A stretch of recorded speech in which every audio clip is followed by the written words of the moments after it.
Hey, good morning. Riddle here. Welcome back to my channel.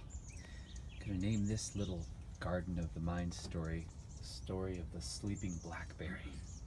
So, we've lived in this house for 3 years now, and this area against the house has always just been super dry with really bad soil, and there were some weeds, some wild blackberries that seemed to be dead.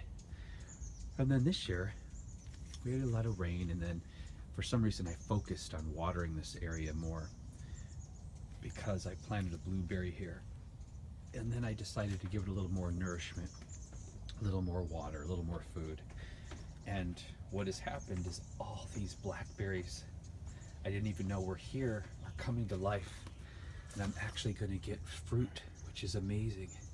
So this is something that was, like I said, it was just an area of death and dry dirt and weeds, and because of some investing extra nourishment into it, now it's going to thrive and bear fruit.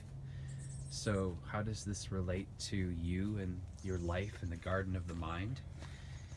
Are there areas in your life that you're neglecting and possibly missing, that you're not putting enough resources into, even if it's just extra water or extra nutrition or extra care, that could be flourishing possibly with just a little bit more?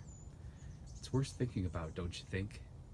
Maybe there's a harvest of wild blackberries waiting right inside you that you're just neglecting, so it just can't grow and flourish. I'm going to leave you with that thought today, because that's the thought I'm beginning my day with. Take care.